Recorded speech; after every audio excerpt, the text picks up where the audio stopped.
Alright, so here we are.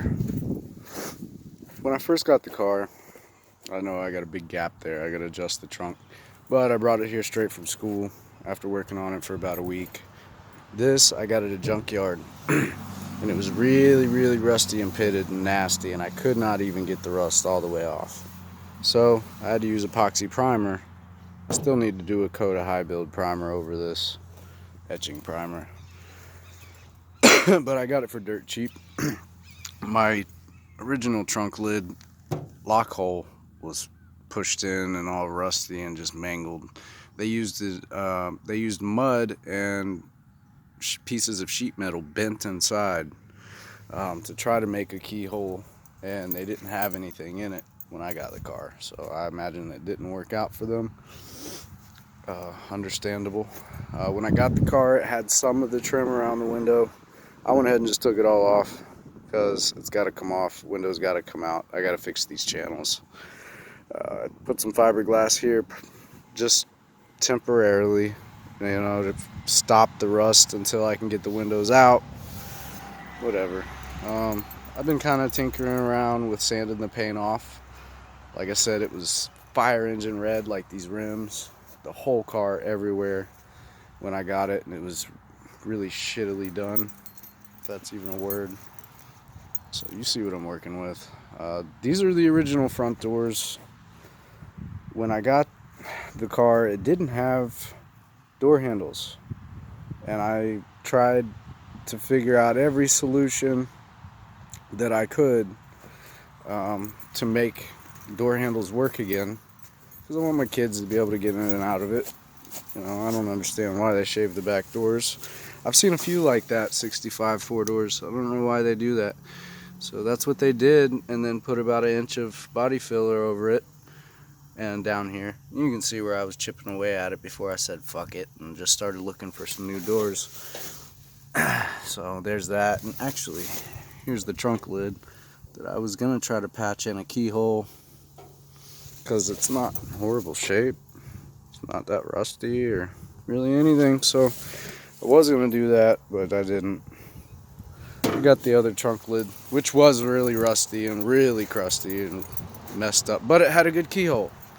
So, and it had a couple other taillights that I needed. Now I got the full set. Whatever. I did some fiberglass resin on the inside of the trunk where you couldn't see it. So whatever. Here's the floor. Wow, right? I actually don't know what's underneath that, but I do know drywall screws are what's holding it on. There's a lot of drywall screws in this car and a lot of body filler. That's just how I got it. I can't complain. I bought the car for $1,200. Whatever. It had residential green carpet in it, so I had no idea what the floor was like when I bought it, and I wasn't really trying to critique him because I talked him down from, what do you have it at, 2,500 or something, down to 1,200. So I was just pretty much like, yeah, the car's here, cool, you got a title, I'll buy it. So I found these at a junkyard. I paid, actually, you know what? I paid about $700 for some sport sedan doors. They were pillarless. And I wasn't paying attention because the car wasn't parked outside my house. I wasn't looking at it every day. I just ordered these things with PayPal. I paid like $800. They were in great shape. Then I realized I have post doors. So I had 2 rear doors I couldn't do shit with. I found a junkyard down the road from me, about 20 minutes. And he had old classic doors. Well, old classic cars. A junkyard full of them. And I told him about my doors, and he was willing to make a trade with me.